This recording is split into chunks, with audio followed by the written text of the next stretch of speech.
Hello everyone, welcome in. It is a new week here on Betting Weekly Game Bet Match. It's your number one tennis betting podcast and YouTube show brought to you in association with Bet Rivers, your hometown sportsbook. I am Nigel Seeley. Before I introduce you to Sean Calvin, please call Calvin. Whatever Calvin. his name is. I called you Calvin. Calvin. I've only worked with you for 5 years. Sean Calvin. Please hit the like button, hit the subscribe button.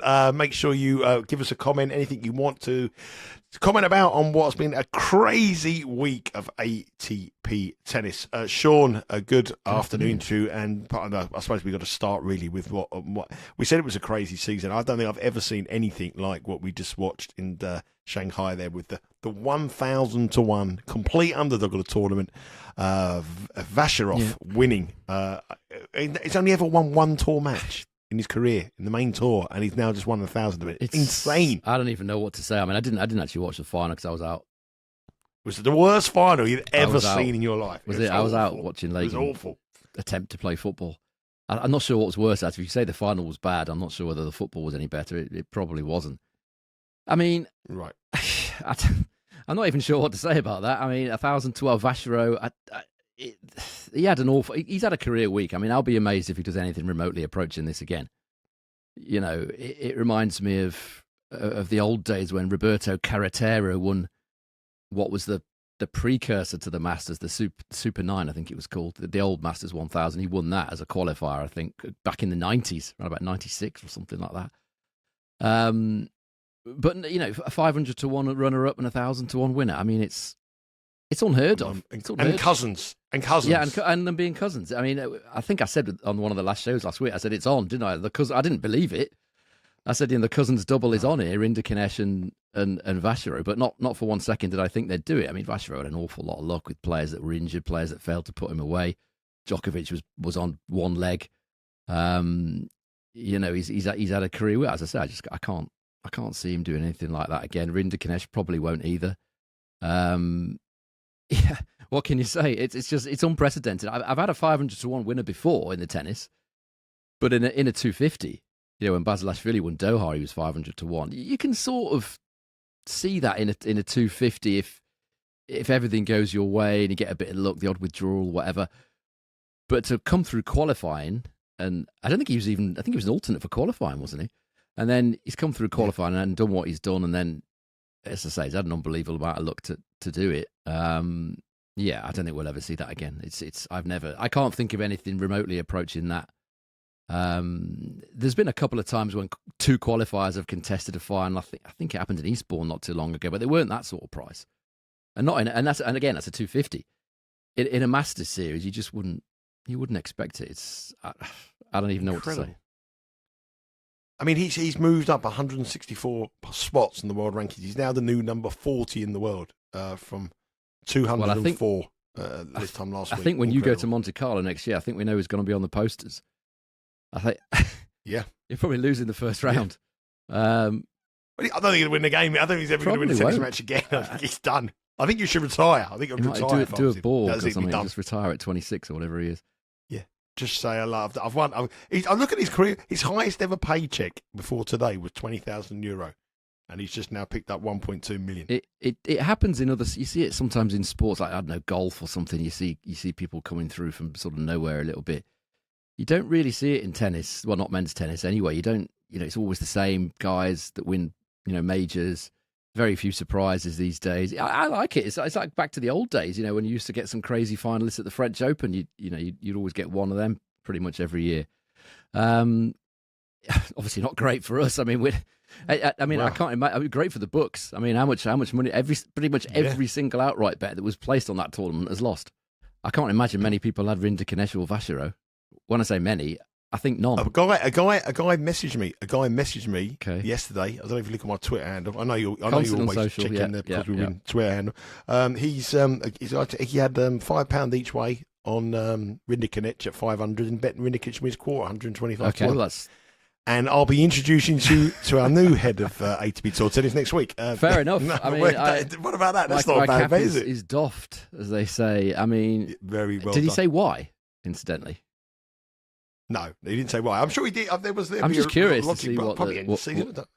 He must have bet a few. I can't believe him just picking one. He's probably bet 3 or 4 at big prices, and hopefully he gets a bit of luck. But he showed the screenshot. It's brilliant. But if he's just got Rinderknecht on his own and gone, right, he's winning this tournament, then my cap is further doffed in that case if that's what he's done. But even if he hasn't, congratulations. Maybe he's picked out a section. It's a section. I think I'm not sure. I haven't got the draw here. I think it was the section that I talked about, the Q2, where Felix was in. Where Felix was in there. Zverev. I said opposed Zverev and Musetti. I didn't think Rinderknecht should come through there. I mean, Felix should have done it, but should have, could have, would have, didn't. Amazing. We have 3 tournaments this week. Now, Sean, I don't want you to find us 1,000 to 1 winner or 500 to 1 place, but 100 to 1 shot would be good. That'd be good. That'd be nice. So not so much pressure. And have you got some 100 to 1 shots? I've got something approaching that price. Yeah. That's nice. Okay, let's start with the tournament, Almaty, Kazakhstan. If we look at this tournament here, go list through the previous winners. Khachanov won in 2024, Mannarino 23, Djokovic in 22, Kwon in 21, and Millman in 20. Before we go through the runners and riders and look at the draw, Sean, what are the conditions in Almaty, Kazakhstan? A long way to go. Time difference is a lot of travelling. Medvedev travelling, coming. It's not bad, is it? If you're coming from China, you're probably not. Yeah, is it long flight? How long is that be? On the east side, right on the east side of China. It's a 10-hour flight to Almaty. It's not round the corner. Not sure how many direct flights there are either, actually. So, yeah, it's not easy for the guys that have come from Shanghai, Medvedev being the obvious one. This tournament, you sort of gone through the winners there. This tournament has moved around a bit. It was in Astana. Now it's moved to Almaty. And the 700. Why I'm interested in this tournament, particularly out of the 3 this week, is that the 750 meters of altitude in Almaty. It was pretty quick last year, mainly because of the altitude. Don't think the surface was that quick, but it produced 84% holds of serve, 73.7% first serve points won. I hope they haven't done what they did in Shanghai and just reduced it to a crawl. But with these indoor events, all 3 of these, you don't know, because they're all freshly laid for the tournament. They could do whatever they want with it. 58% of the matches featured a tiebreak last year. 38% of the matches went over 10.5 in set 1. That equates to odds of plus 163, 2.63. If you want to bet on that, that'll be a popular bet this week in this altitude. So pretty lively conditions. Not too many underdog winners. I've only looked at the one tournament because the others are irrelevant because they were played in different places. They played in Nur-Sultan and what have you. So if we're going on last year, it's pretty lively conditions. As I said, only 27% dog winners wasn't great last year. The trends of the tournament itself, that does include the other incarnations of this in other places like Nur-Sultan or whatever. The top seed has never even made the semi-finals in the 5 editions of this tournament in its various places. 3 of the 5 winners have been priced between 14 to 1 and 25 to 1. And 3 of the 5 runners-up have been priced between 16 to 1 and 33 to 1. That's it. That's it. It's a 32-man draw. The top 4 seeds all receive buys. So Medvedev travelling across has a bit of time. And the action starts early. It's 2 a.m. Eastern time tomorrow morning. So make sure you get across anything that Sean suggests here. It will be 2 o'clock tomorrow morning. So you haven't really got much time to get those wagers on. Let's have a look at the draw, the all-important draw. Khachanov is the number 1 seed. I think he's probably a little bit out of the race, isn't he? He's 10th at the moment, even if he wins his tournament. Yeah. He's going to be some way behind Musetti, who's also in action. So I think it's looking at players with motivation for the race. I think that's pretty much done, isn't it? The race for Turin, until we get to Paris maybe. But possibilities for him to have some kind of interest for him, but obviously with the defending champion with points to defend as well, Khachanov will be interested. He's number 1 seed anyway. He's got a buy in round number 1. In this quarter, he will be probably playing Corentin Moutet if it goes to seedings in the quarterfinals. Darderi's the number 4 seed. He has a buy, and he will play Michelsen if it goes to seedings. So that's your top half, not the best of top half of the draw. Diallo is the number 7 seed. He will be seeded to play the number 3 seed, which is Kaboli. And the number 5 seed, Brandon Nakashima, will play the number 2 seed, Daniel Medvedev. So, looking at the draw bias, really slight positive for the top half rather than negative, but Sean will break that down for me in a minute. Let's have a look at the odds. Medvedev is 2-1. 2-1, Daniel Medvedev. What is going on? Karim Khachanov, 4-1, double the price of Medvedev, but probably I think he's got more of a chance of winning it, Medvedev. Mute 11, Diallo 11, Kaboli 12, Nakashima 14, Darderi 14, Nicholas Jarry, obviously a player that does well at altitude, is 14, Alex Michelsen 22-1, Cazot 22, Marijan 22, Laszlo Djere totally out of form. Laszlo Djere was Vacherot was -$2 to beat Laszlo Djere last week, and he's 22-1. He hasn't played for a long Jan time. Leonard Struff, 33-1. Jan Leonard Struff, another player with injuries. Adam Walton 40, Luca Nardi 40, Mackenzie McDonald 40. So really, I mean, once you get to the name of Laszlo Djere, I think it's very hard to make a case for those kind of people. But they're the odds. Short price for Medvedev, very short price for Khachanov. Where are we heading? What do you like? There's two that aren't even on the graphic. One of them, I Really? cannot believe the price of one of them. It doesn't make Let me see any sense at all I think this to is. me. Let me see. Oh, I think one of them. I think I know who one of them is Okay. actually. Do you want me to tell you? It's Alexander Shevchenko. So I thought it was going to go on. You tell me. The one I can't believe the price is Medjedovic, 50-1. I looked at that this morning. I thought that can't be right. How can that be right? I mean, it must be based on the fact that he retired in Shanghai last week, but it was more like the week before. But it was a while ago, and that's not an unusual thing for Hamad Medjedovic. Anytime it's hot and humid, he's a player you don't want to be betting. But his indoor record is incredible. In the last 12 months at main level on indoor hard, Medjedovic is 8 wins, 2 losses, service points won and return points won, total of 107, 91% holds of serve. His overall record indoors is 16 wins and 5 losses. Finals in Belgrade, more or less this time last year, slightly later. Final in Marseille. Title at the next gen knockabout thing that they do in Jeddah. Semi-final at this tournament when it was played in Astana. He lost in a final set tiebreak, I think, to Korda in the semi-finals. His record is outstanding, and he doesn't have any of that heat and humidity and sun and wind and any of that stuff to worry him. He's my backup, by the way. He's not even my first choice. I just couldn't believe the price. So 50-1, I would price him up maybe like 16-1, 12-1, something like that. 50-1 just seems incredible based on what he's done. If he's your backup and you make him 16-1 from 50s, the main pick must be absolutely tremendous value, the value of the year. Well, we'll see about that. I mean, hopefully. This one's not such a good value price. I just think he's a very, very strong chance of winning. Medjedovic is just a price I've looked at and gone, that can't be right. I just can't have that price at all. So 50-1, that's absolute incredible value. The one I'm taking as the main one, these are both in the bottom half of the draw, by the way, where Medvedev is. I mean, if you're betting Medvedev at +$2, you are taking one hell of a risk for me. I mean, every match was an absolute war for him, as it always is. In Shanghai, he could have lost several times, particularly to Tien. Everything was just an absolute battle. He left everything out there, constantly going on about how much he loves Shanghai, the best city in the world, and all this sort of stuff. Now he's got a 10-hour flight to come here for a 250. I would be very less than convinced about that. So Medjedovic is one. The other one is Gabriel Diallo. I think is in many ways an obvious choice. The conditions clearly suit him here.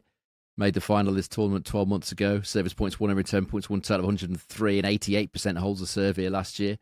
Also went well at altitude on the clay in Madrid earlier this year. He's not a clay guy, Diallo, normally. But the altitude certainly helped him. I think he ended up making the quarterfinals in Madrid. So conditions will certainly suit. And his draw looks pretty handy as well. He's got the wild card. I don't even know this guy, actually, the Kazakh wild card he's got in the first round. He'll win it. Yeah, he'll win it. I'm marking after last week. I'll be honest, I don't even know him. So assuming he beats him, he's got one of 2 qualifiers. The other guys in his section, Kaboli, who's played an absolute ton of tennis. Jarry, who's barely played since the US. I don't think he's won since Wimbledon, Jarry. Not an indoor hard guy anyway, generally. Clay at altitude, yeah. Indoor hard, he doesn't move well enough. So that looks like a an excellent section of the draw to be in for Diallo. Another factor for Diallo is that he could push on to be a seed at the Australian Open. He's 35th right now. He's probably just been overtaken by Rinderknecht, actually, I should imagine. I haven't seen the live. Yeah, 28 in the world, Rinderknecht now. I think he'd gone up to 34. I think he's probably back down to 35 now in the live ratings. Diallo obviously needs to back up last year's result if he wants to be a seed at the Aussie Open. So he's 11 to 1. That's a shorter price, but a clear path to me to at least the semi-finals.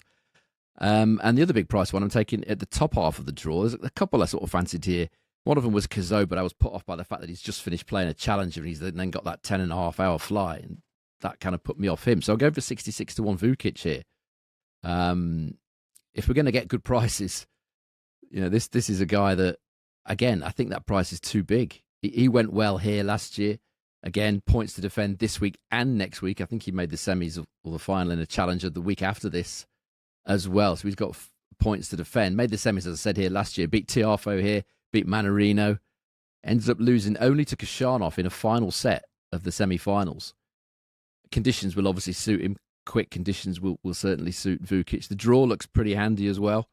He'll probably get to play Michelsen. Just looking at the draw here, if I can actually find it. Yeah, he's got a qualifier first up. Don't know who that is yet. Then potentially Michelsen. He should have beaten Michelsen actually in straight sets when Michelsen and Vukic met on grass in 2023. Ended up losing the second set in a tiebreak. I think he was match points up. And I'll talk about Michelsen again in a minute. And I'm not generally sold on many Americans this time of year. I know it's a generalization, but by and large, a lot of them just don't fancy it. It's been coming all the way back to sort of Eastern Europe, then Europe. That they've often found it just mentally and physically a bit of a struggle. So I wouldn't be sold on Michelsen. Again, I'll talk about him more in a minute. But yeah, those are the outrights. So we're going for 3 outrights. Medjedovic, slightly Vukic, different staking. And Diallo. Slightly different staking. Right. 0 points. So we normally go half a point each way, don't we? So I'm going 0.75 points each way on Diallo and half a point each way on the other two. Right. So a strong pick on Diallo. 11 to 1, defending some points here after the last season. And he played well in Shanghai. And Diallo well, I mean, I think he's a good player. I think he's a player on the up. I think he's a top 20 player next season. I think, I love the idea where you say players looking already to be ready in a position to be seeded for the Australian Open. There's a lot of motivation when there's lacking motivation for a lot of players around as well. So Diallo makes obvious when there's some nice outright prices there on big prices for you to get involved with Bet Rivers. Remember to download the app and get all those prices available because the action stops at 2 a.m. this morning Eastern time when the play gets underway in Almaty in Kazakhstan. Now we have 2 matches. The first match is involving one of our picks, Medjedovic, who is an underdog against Nakashima. Medjedovic is plus 110 here. Nakashima is minus 136. Spread 2.5. Total very high at 23.5. They have met once before, which was around about this time last year in Belgrade. Medjedovic did win that match in 3 sets in round number 1. If you look at the form coming in, I mean, Nakashima has played an awful lot of tennis. I mean, he's played in pretty much every tournament on the Asian swing, Chengdu, Tokyo, Shanghai. In his last performance against Mike Shack, he didn't play very well at all. Medjedovic, though, we got him on the outright market there, but the market has been a little bit spoofed by him because he obviously had to retire against Rinderknecht in Shanghai when he won the first set, didn't he? Yeah, he won the first set to retire. It was a bit of an angry one. They had a bit of a row, Rinderknecht and Medjedovic in that. Yeah, and that was in brutal conditions, absolutely brutal conditions. So he has got beaten round 1, a little bit of a time to reflect. I'm guessing we're going with the dog here. Yeah, again, I just don't understand the price here at all. I think they're the wrong way around, these prices. I mean, Nakashima's got a really poor record lately on indoor hard, and he's another American player that's tended to really just drop off at the end of the season, certainly in recent times. He's lost 7 of his last 8 main tour matches on indoor hard. That's excluding the next gen, which is played with different rules.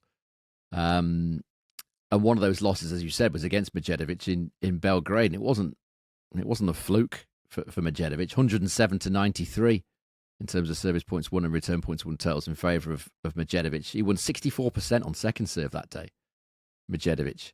And Nakashima has issues on indoor hard on return of serve. If we look at the last 12 months at main level on indoor hard, Nakashima, 17% win rate and a service points won and return points won total of 96. It's not befitting of a guy that's 32 in the world. Medjedovic, 80% win rate and a total of 107. Miles better. Nakashima's only winning 28% of return points on this surface and only won 26% against Medjedovic in Belgrade. Now, this is obviously you would think it would be slightly quicker than Belgrade. I don't think Belgrade's got any altitude. Certainly not this sort of altitude, so you would think this would be even quicker. So therefore, you would think Nakashima would struggle a little bit even more on return of serve than he did in Belgrade. The other issue is that Nakashima just looks to me like he has in previous years against Mike Shack. He just looked, gone, basically. He ended up getting bageled by the Polish player there in Shanghai. And as I said, he tends to fade away at this stage of the year. He might prove me wrong and go on and win this tournament, but I don't see it. I'm going in again here. Medjedovic plus 110. It's this could all go horribly wrong, obviously. But I just think the price is the wrong way around. So Medjedovic very firmly with Medjedovic camp tomorrow and on the outright market. And let's move on to our second match and our final match in Kazakhstan. It's a match between one of their local players, Beibit Zhukayev. Is that Zhukayev? Don't ask me. I think it's Zhukayev, but I don't know. Zhukayev. Zhukayev, that sounds better. Zhukayev. Beibit Zhukayev. He's up against Alex Michelsen. I do know that one. Alex Michelsen is in some terrible, terrible form. He hasn't won in the last 5 matches. The last time he did have a win was against Mute in Cincinnati in August. Zhukayev has been playing over in the Chinese swing in the Far East, and he got beat by Schoolgate in the qualification in Shanghai. But he's obviously a local player. He's still got to travel back as well. He hasn't had the fortune of being in his town, but he's got a match here against Alex Michelsen. Michelsen is a heavy favourite, minus 286. Big short price about someone who hasn't won a match since August, and his levels have dropped massively. Zhukayev is plus 225. Spread is 3.5. Total here is 22.5. Beibit Zhukayev is ranked 215 in the world. Do not let that worry you. A guy ranked 204 in the world just won a 1,000 event. So not to worry. Zhukayev is the man, I'm guessing. Yeah, I think this is a decent chance for Zhukayev to, maybe not to win the match, but at least to make this very, very competitive. It's his birthday today, by the way. 25. Oh, no, happy birthday, Zhukayev. 25 years of age. I mean, he has had a lot longer to prepare, Zhukayev, and the reason I say that is he last played on the 30th of September. Michelsen was in the doubles in Shanghai, got as far as the semi-finals in the doubles, Michelsen. So he was still playing on Friday. Now he's got a 10-hour connection to Almaty from there. So he won't have had much time to prepare at all. Zhukayev will have had, best part of 2 weeks, 30th of September to now. Basically 2 weeks, isn't it? So he should be a lot more prepared. Obviously motivated, being a home player. Michelsen, as you said, struggling for form, lost his last 6 matches since Cincinnati. That's quite a long run. That was the 9th of August, last time he won a match. 3 months, August, 2 months ago. Can't even do the maths. A couple of months ago, as I said, hasn't had long to prepare. Zhukayev played very well here last year. Ended up making the quarterfinals. All right, he got a retirement from, I think it was Mahach. But he was winning that match early on.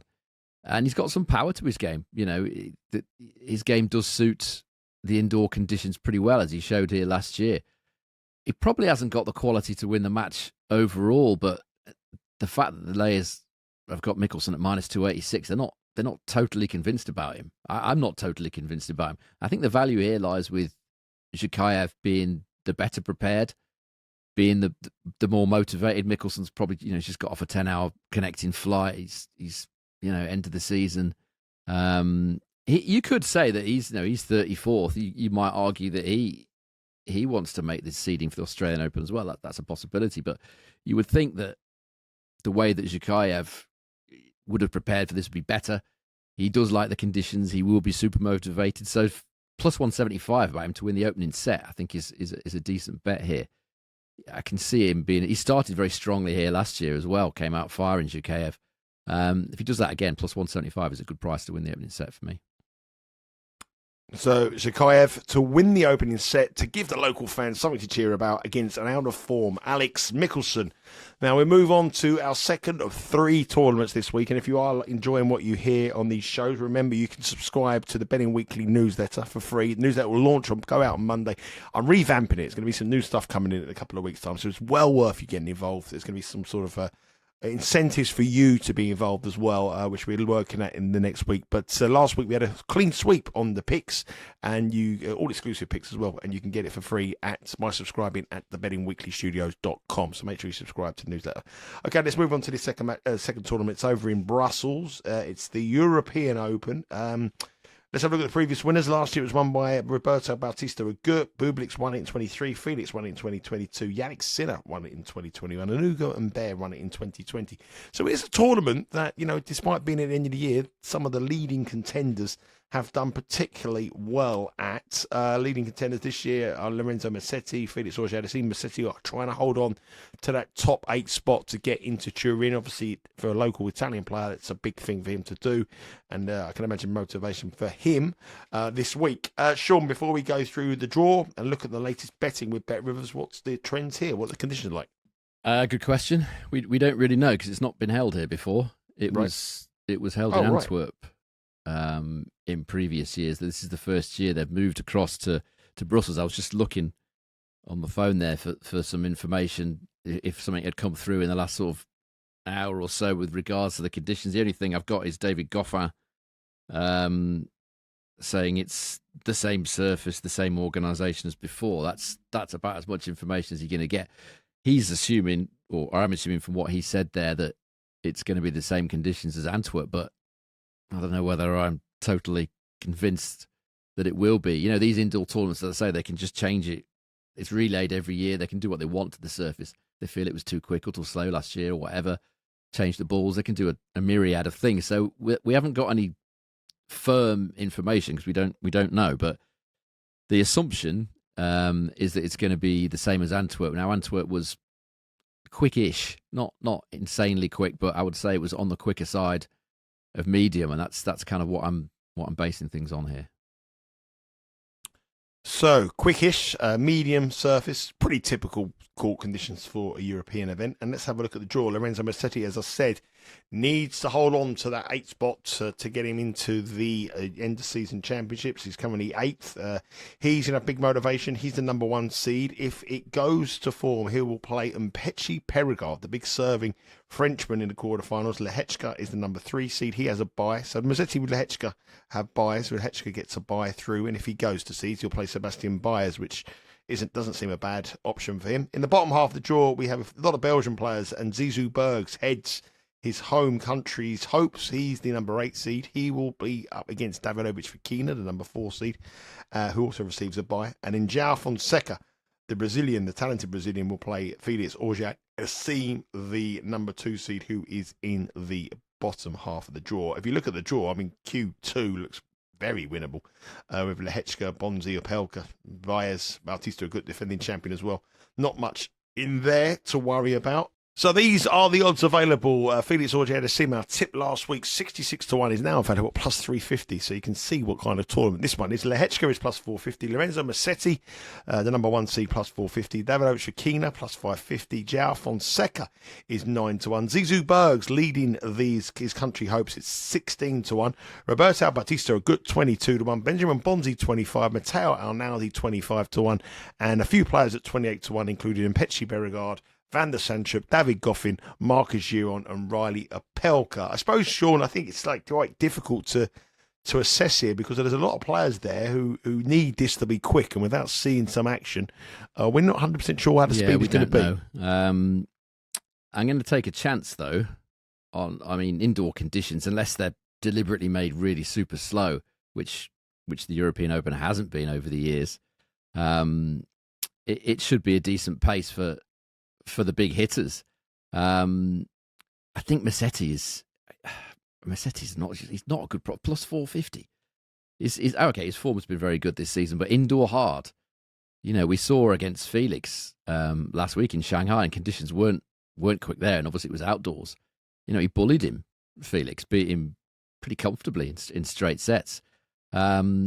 I know Musetti's got the motivation. I know Felix, that those are the two obvious ones because they can make Turin, and the prices they sort of reflect that. But Felix plus 350 on his performance against Rinderknecht, which was like so disappointing. He didn't even turn up for that. I know Rinderknecht played well, but there was nothing coming back from Felix at all. So disappointing after everything that he'd shown in the previous probably 7, 8, 10 matches that he'd played.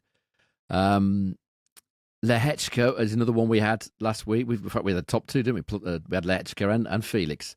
Both of them beaten by Rinderknecht, which is pretty disappointing. Davidovich plus 550 on indoor hard. Not for me. Fonseca very much unproven on this surface as well. At this sort of level, 9-1. Not for me at all. Bergs, I'll talk about in a minute. Bautista Agut hasn't played for a while. Defending champion from Antwerp last year. Wouldn't surprise me if Bautista Agut went reasonably well here. But that all those guys in the left hand side column there, they don't appeal to me at all. The price that appeals to me, and I'm kind of taking a guess on the conditions, is the 28-1 about Mpechi Pericard, Giovanni Mpechi Pericard. If he's on, he's never a 28-1 shot to win a tournament like this on indoor hard. He showed what he can do in these conditions more or less this time last year when he won Basel, which is a 500, by the way, tougher competition than this. He's got to defend those points in the next 3 or 4 weeks. He's another one of those guys hanging around that sort of 30-35 area, which could equate to a seed at the Australian Open. The obvious problem is if you're looking at head-to-heads, Lorenzo Musetti has beaten Mpechi 4 times, but on grass and on outdoor hard, and they've all been very, very close. And for me, indoor hard would certainly swing the balance in favour of Mpechi if it's anything like lively-ish conditions. He played well in Shanghai as well, Mpechi Pericard.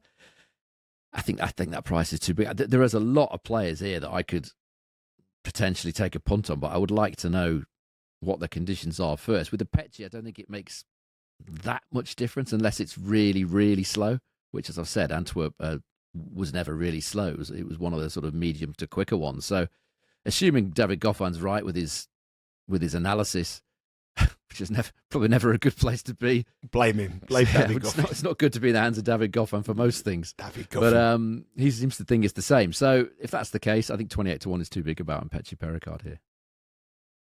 We're just going for the one. Yeah, I don't know the Mpechi conditions, Pericard. but I think for him, particularly the way he plays, I don't think it would make that much difference unless it's super slow.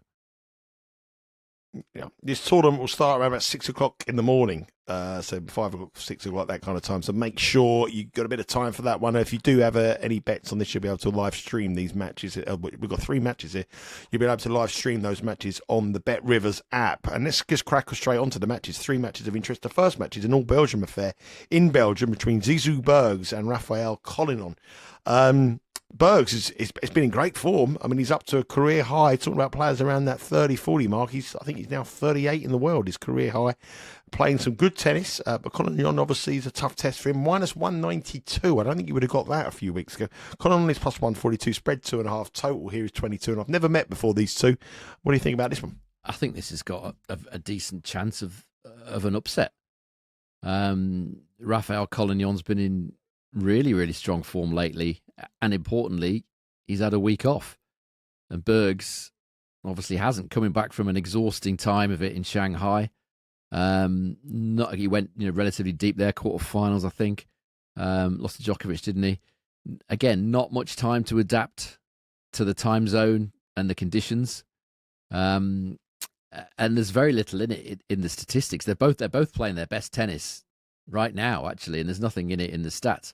If we look at the numbers since the start of the US Open, Bergs has a 60% win rate and a service points won every 10 points, won total of 101. Collignon, 75% win rate and the same total of 101. I mean, some of Collignon's stats are from the Challengers, but he's been playing very, very well in them. The stats don't include Davis Cup, in which competition Collignon beat Alex de Minaur and Vukic, and Bergs lost to de Minaur and beat Jordan Thompson. That was in Australia. They went all the way to Australia and won that. These two basically by themselves, Bergs and Collignon, and they've taken Belgium obviously to the Davis Cup finals, knocked out the Aussies in their own backyard. And Collignon's been playing very good tennis, and he's been playing indoors, which is an advantage. This is a total change of surfaces and conditions for Bergs, from very hot, very sticky, very humid outdoor hard to indoor hard. Collignon's been playing it. He got to a final and a semi-final in the last few weeks, so he's very, very much attuned to playing on the indoor hard. And Collignon's game he's shown that it does hold up against the better players. He's got 2 top 12 wins in the last 6 weeks.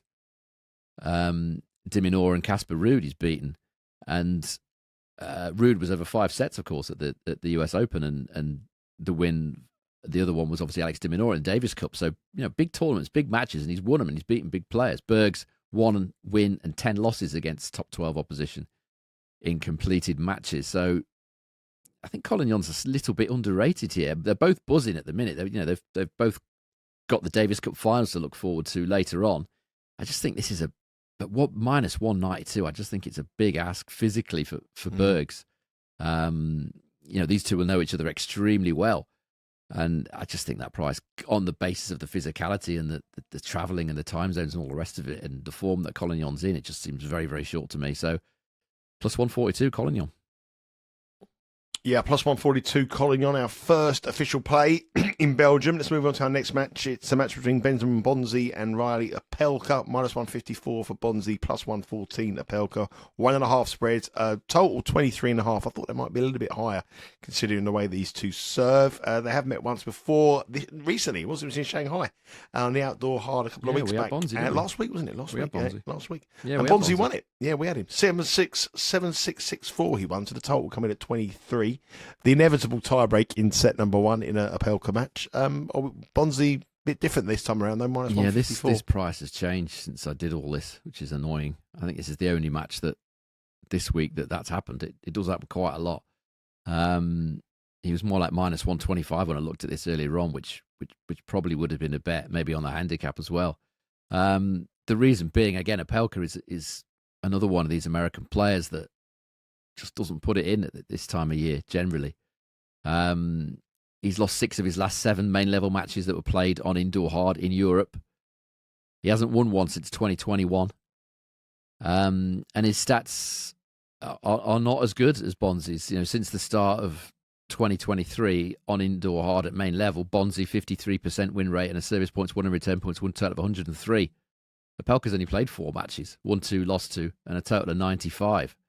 If you look longer term with Opelka, his career as a whole on indoor hard, it's not that great either.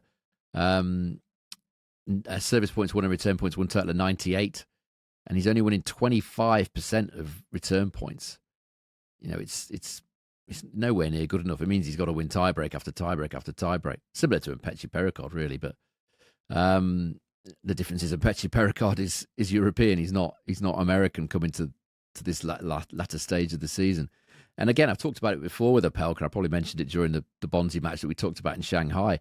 Between the end of the US Open and the end of the season every year, Opelka's lost 11 of his last 13 main level matches, going all the way back to 2021.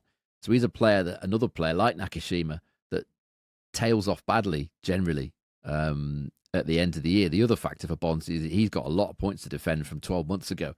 He's got a challenger title, another challenger final, and the Mets title. All those points are coming off in the next 3 or 4 weeks. So he cannot afford to muck about here. So whereas Opelka probably can and probably will. So I was going to go for Bonzi on the money line. It's just a little bit. I'd probably go minus 1.5 now if I was betting in this match. Just unfortunately the odds have changed a little bit. So no official player there, sticking with the one Collignon. And our final match here sees another Belgian player, David Goffin, who hasn't got a very good record in his home country, as Sean will probably tell you here. He's minus 208 to beat Comesana, who is a big-time player. He likes to rise to the big occasion, and beating a crowd favourite in the Belgian capital may be sort of the match that he can inspire himself to be. Plus 150 for Comesana, 2.5 spread, 23.5 total here. Neither of them have had a head-to-head, never played before. But Comesana at plus 150, I'm sure that Sean will be looking to oppose David Goffin at minus 2. Again, this has changed as well.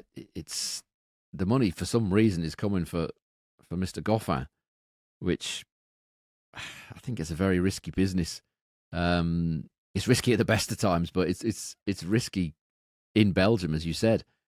I mean, yes, he looked back to form and fitness in Shanghai, but then retired after 3 games against Diallo.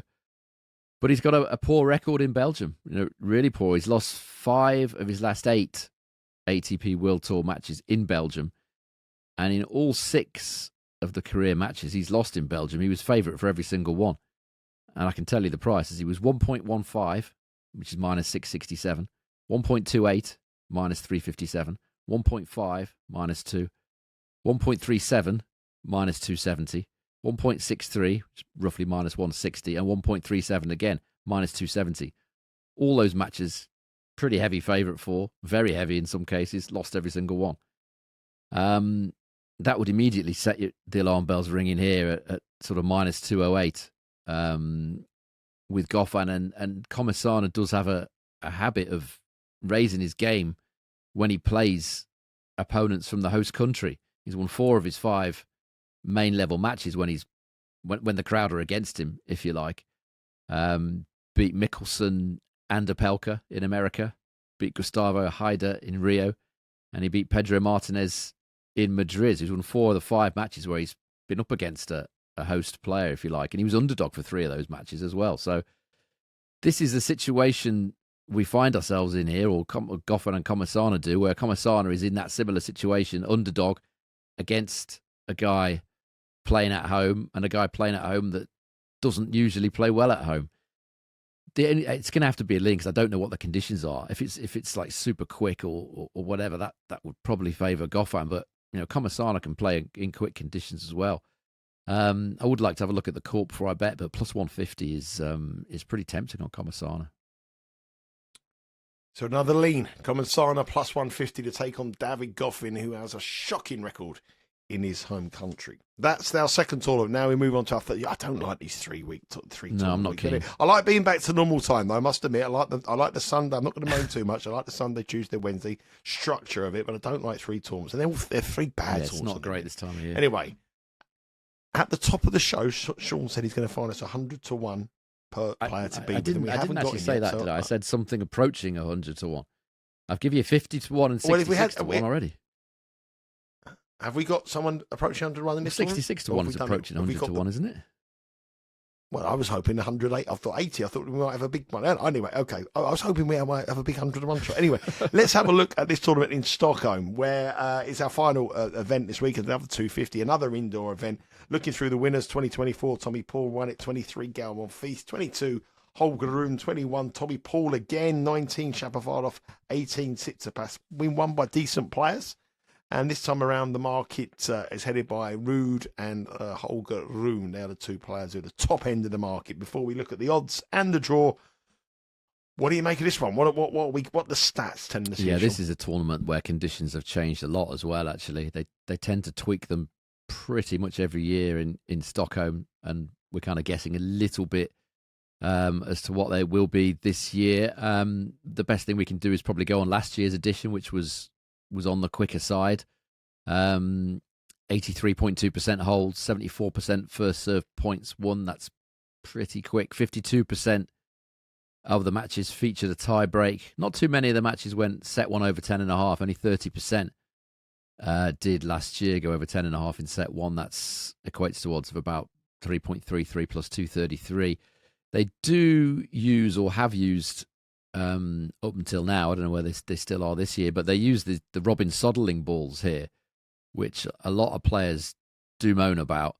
So it's a tournament where if you like that Soderling ball, you're all right. If you don't, then you're going to find a lot of players moaning about it. I remember Mikael Ymer once playing here, and bearing in mind he's Swedish, he was saying that they're the worst balls he's ever seen in his life. He says, I wouldn't give them to my dog to chase, or something like that, I think he said. I think I'm embellishing that slightly, but that's basically what he said. So that's an issue. Underdog winners is around about average, 34% in the last 11 editions. And the underdog P&L, if you bet every single one in the last 9 editions for $10, you'll be $170 down. Now, as far as the trends are concerned, it's not great news for the number 1 seed. It would help if I had the right draw in front of me. The number 1 seed is Holger Rune. So the Scandinavian guys, you would think would have some sort of motivation here, but it doesn't always work out like that. No number one seeds won the title here since Thomas Berdych won it twice. Won it back-to-back in 2014 and 2015. No top seeds have won the title since. And the number one seed has only made the final twice in the last 8 editions, so not a good one for number one seeds. Qualifiers, they do pretty well. They've made either the semi-finals or the final 3 times in the last 6 editions, so keep a lookout for the qualifiers.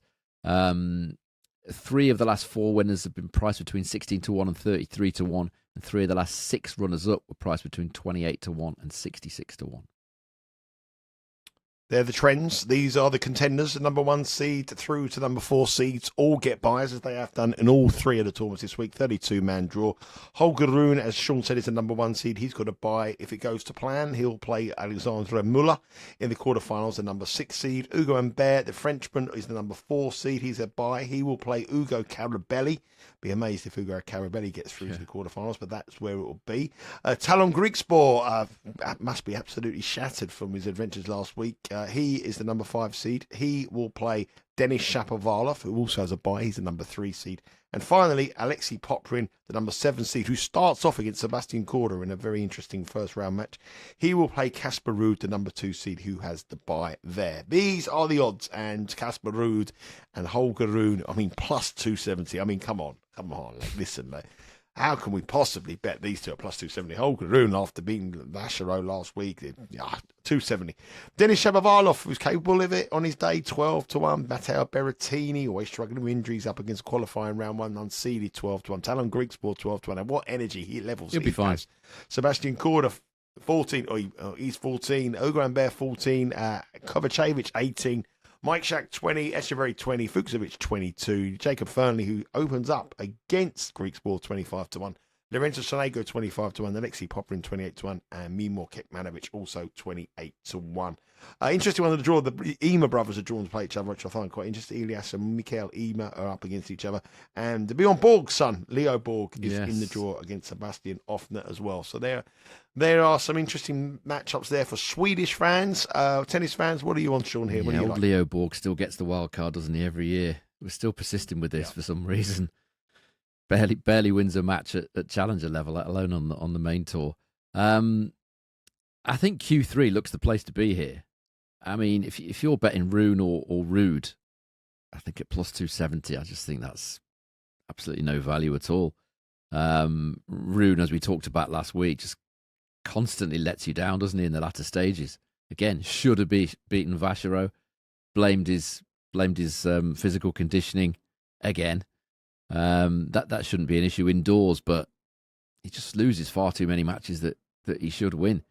Q3 looks the place to go for me, and it's a toss-up between Griekspoor and Shapovalov.